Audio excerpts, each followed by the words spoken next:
Hi everyone. सभी छात्रों को स्टडी आईएएस विथ आर के यादव में स्वागत है। जैसा कि मैं आज UPSC IAS mains 2017 GS paper फट से क्वेश्चन ले रहा हूं। अगर आपने इन सभी प्रीवियस ईयर्स के प्रश्नों को तैयार कर लिए तो मैं ये दावा कर सकता हूं आपको जीएस में किसी भी पेपर प्रश्न को हल करने में कहीं से कोई कठिनाई नहीं होगी, बशर्ते सभी प्रश्नों को तैयार करना होगा। और आपसे छोटी सी रिक्वेस्ट है, अगर आप हमारे चैनल पर नए हैं प्लीज इस चैनल को सब्सक्राइब, लाइक और शेयर करें। चलिए हम सीधे प्रश्नों पर चलते हैं। अगर आपने इन सभी प्रश्नों को तैयार कर लिया, केवल आपको करंट्स पर ध्यान देना होगा, बाकी आपको सभी प्रश्नों का जवाब इन्हीं प्रश्नों के अंदर से आपको मिल जाएगा। चलिए हम सीधे प्रश्नों पर चलते हैं। सहिष्णुता एवं प्रेम की भावना न केवल अति प्राचीन समय से ही भारतीय समाज का एक रोचक अभिलक्षण रही है, अपितु वर्तमान में भी यह एक महत्वपूर्ण भूमिका निभा रही है। सविस्तार स्पष्ट कीजिए।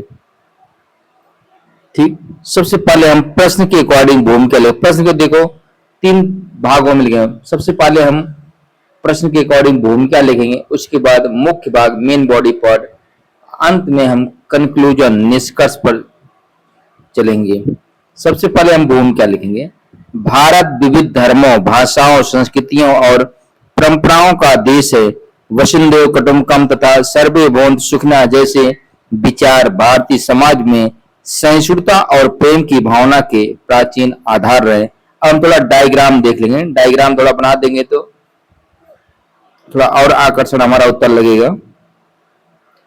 पहले हम विविधता के बाद सहिष्णुता की भावना बढ़ी। सहिष्णुता जब बढ़ी तो प्रेम की भावना जागृत हुई, सामाजिक सद्भाव उत्पन्न हुआ, फिर राष्ट्रीय एकता की भावना बढ़ी। अब हम सीधे मुख्य भाग पर चलते हैं। प्राचीन काल में देखेंगे पहले क्या था। वैदिक परंपरा में विभिन्न विचारों को सम्मान मिला। बौद्ध एवं जैन धर्म ने अहिंसा, करुणा और प्रेम का संदेश दिया। सम्राट अशोक ने सभी धर्मों के प्रति सम्मान की नीति अपनाई। भक्ति और सूफी संतों ने जाति धर्म से ऊपर उठकर प्रेम और भाईचारे का संदेश दिया। अब हम वर्तमान समय की प्रासंगिकता देखेंगे। भारतीय संविधान धर्मनिरपेक्षता और समानता की गारंटी देता है। विभिन्न धर्मों के लोग मिलकर त्योहार मनाते हैं। प्राकृतिक आपदाओं और संकटों में परस्पर सहयोग भारतीय एकता का उदाहरण है। लोकतंत्र और सामाजिक समरसता को यह भावना मजबूत बनाती है। अब हम सीधे निष्कर्ष पर चलते हैं। सहिष्णुता और प्रेम भारतीय संस्कृति की आत्मा है। बदलते समय में भी इन मूल्यों को शिक्षा, संवाद और संवैधानिक आदर्शों के माध्यम से सुदृढ़ करना आवश्यक है, ताकि अनेकता में एकता की भारतीय पहचान सदैव बनी रहे। अब हम सीधे अगले प्रश्न पर चलते हैं। परीक्षण कीजिए कि औपनिवेशिक भारत में पारंपरिक कारीगरी उद्योग के पतन ने किस प्रकार ग्रामीण अर्थव्यवस्था को अपंग बना दिया। सबसे पहले हम प्रश्न के अकॉर्डिंग भूमिका लिखेंगे। औपनिवेशिक शासन से पहले भारत का ग्रामीण समाज कृषि और कुटीर उद्योगों पर आधारित आत्मनिर्भर अर्थव्यवस्था था। ब्रिटिश नीतियों के कारण पारंपरिक कारीगरी उद्योगों का पतन हुआ, जिससे ग्रामीण अर्थव्यवस्था गंभीर रूप से प्रभावित हुई। अब हम थोड़ा डायग्राम देखेंगे। पहले हम औपनिवेशिक नीतियां देखें, फिर कुटीर उद्योगों का पतन हुआ, बेरोजगारी बढ़ी, किसी पर दबाव बढ़ने लगा, फिर निर्धनता बढ़ने लगी। हम सीधे मुख्य भाग पर चलते हैं। ब्रिटिश मशीन निर्मित सस्ते वस्त्रों से भारतीय हस्तशिल्प प्रतिस्पर्धा में पिछड़ गया। कारीगरों की आजीविका समाप्त हुई और वे किसी पर निर्भर हो गए। किसी पर जनसंख्या का दबाव पड़ने से भूमि का विखंडन और बेरोजगारी बढ़ी, किसानों और कारीगरों की आय घटी जिससे ग्रामीण बाजार कमजोर हो गए, साहूकारों पर निर्भरता बढ़ी और ग्रामीण ऋणग्रस्तता गाढ़ी हुई।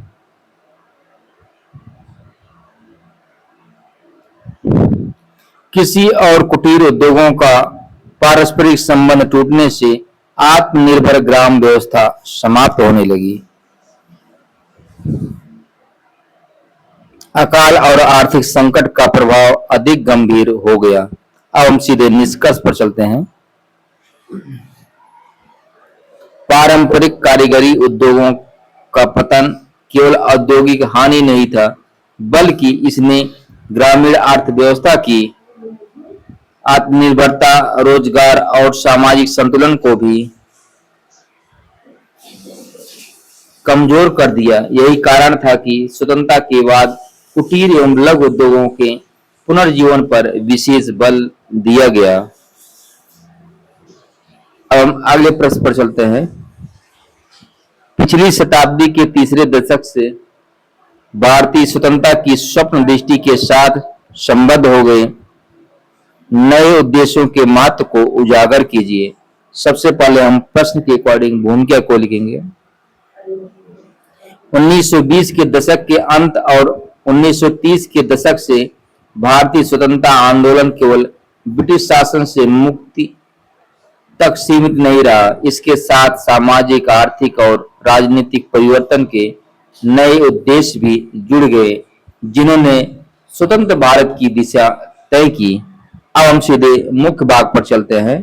पहले हम नए उद्देश्यों का महत्व देखेंगे। क्या क्या महत्व है उद्देश्यों का? पूर्ण स्वराज का लक्ष्य, लाहौर अधिवेशन 1929 अपनाया गया। लोकतांत्रिक शासन और जनता की भागीदारी पर बल दिया गया। सामाजिक समानता तथा जाति, छुआछूत और लैंगिक भेदभाव समाप्त करने का प्रयास किया गया।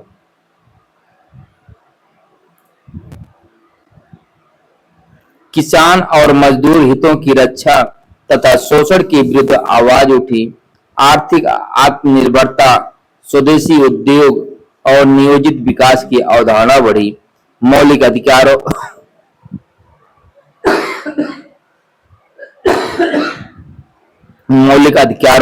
और नागरिक स्वतंत्रताओं की मांग।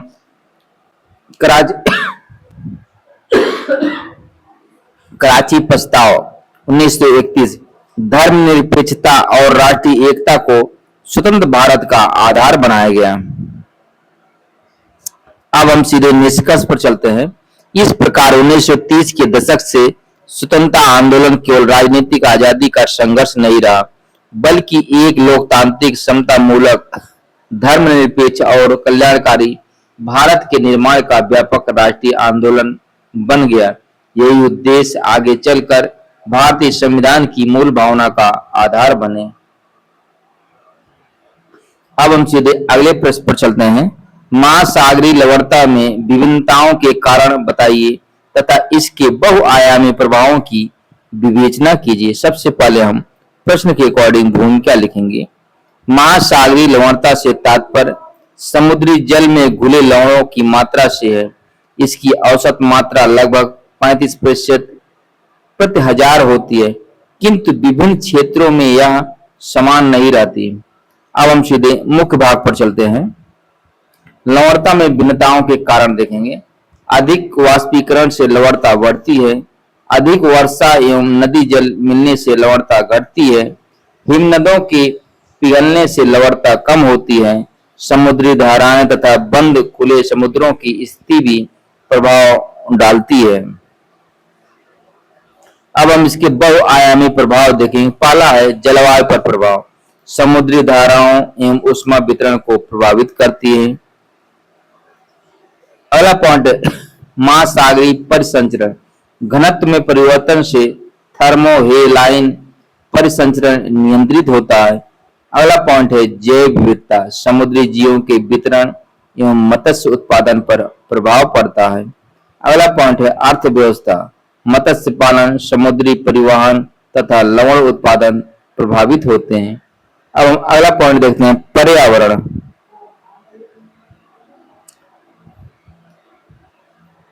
तटीय पारिस्थितिकी एवं कार्बन चक्र पर प्रभाव पड़ता है। अब हम सीधे निष्कर्ष पर चलते हैं।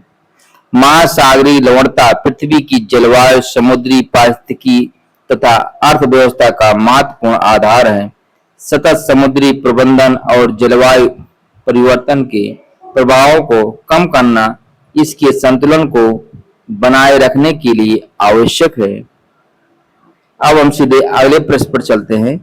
पेट्रोलियम रिफाइनरियां आवश्यक रूप से कच्चा तेल उत्पादक क्षेत्रों के समीप अवस्थित नहीं है, विशेषकर अनेक विकासशील देशों में। इसके निहितार्थों का स्पष्ट कीजिए। सबसे पहले हम प्रश्न के अकॉर्डिंग भूमिका लिखेंगे। पेट्रोलियम रिफाइनरी वह उद्योग है जहां कच्चे तेल को पेट्रोल, डीजल, एलपीजी, एटीएफ आदि उपयोगी उत्पादों में बदला जाता है। आधुनिक परिवहन, बाजार तथा बंदरगाह सुविधाओं के कारण रिफाइनरियां हमेशा तेल उत्पादक क्षेत्रों के पास स्थापित नहीं होती हैं। अब हम सीधे मुख्य भाग पर चलते हैं। रिफाइनरियों के दूर स्थित होने के निहितार्थ कारण देखेंगे। पहला है बाजार के निकटता। तैयार उत्पादों की आपूर्ति आसान व कम लागत पर होती है। अगला पॉइंट है बंदरगाह आधारित विकास। आयातित कच्चे तेल का प्रसंस्करण सुविधाजनक होता है, जैसे जामनगर, पारादीप, कोंडला आदि। अगला पॉइंट है रोजगार व औद्योगिक विकास। पेट्रोकेमिकल, उर्वरक एवं प्लास्टिक उद्योगों को बढ़ावा मिलता है। अगला पॉइंट है क्षेत्रीय विकास। पिछड़े तटीय क्षेत्रों में निवेश और आधारभूत ढांचे का विस्तार होता है। अब हम अगला पॉइंट देखेंगे, परिवहन लागत का संतुलन। कच्चे तेल का बड़े पैमाने पर परिवहन कई बार तैयार उत्पादों की तुलना में अधिक किफायती होता है। अब हम इसकी चुनौतियां देखें, क्या क्या चुनौतियां हैं। पाइपलाइन, बंदरगाह और सुरक्षा पर अधिक निवेश तथा पर्यावरणीय प्रदूषण का खतरा। अब हम सीधे निष्कर्ष पर चलते हैं। अतः रिफाइनरियों का स्थान केवल कच्चे तेल के स्रोत पर निर्भर नहीं होता, बल्कि बाजार, बंदरगाह, परिवहन, ऊर्जा सुरक्षा तथा आर्थिक लाभ जैसे कारकों पर आधारित होता है। यही कारण है कि अनेक विकासशील देशों में रिफाइनरियां तटीय एवं उपभोक्ता क्षेत्रों के निकट स्थापित की जाती हैं। धन्यवाद।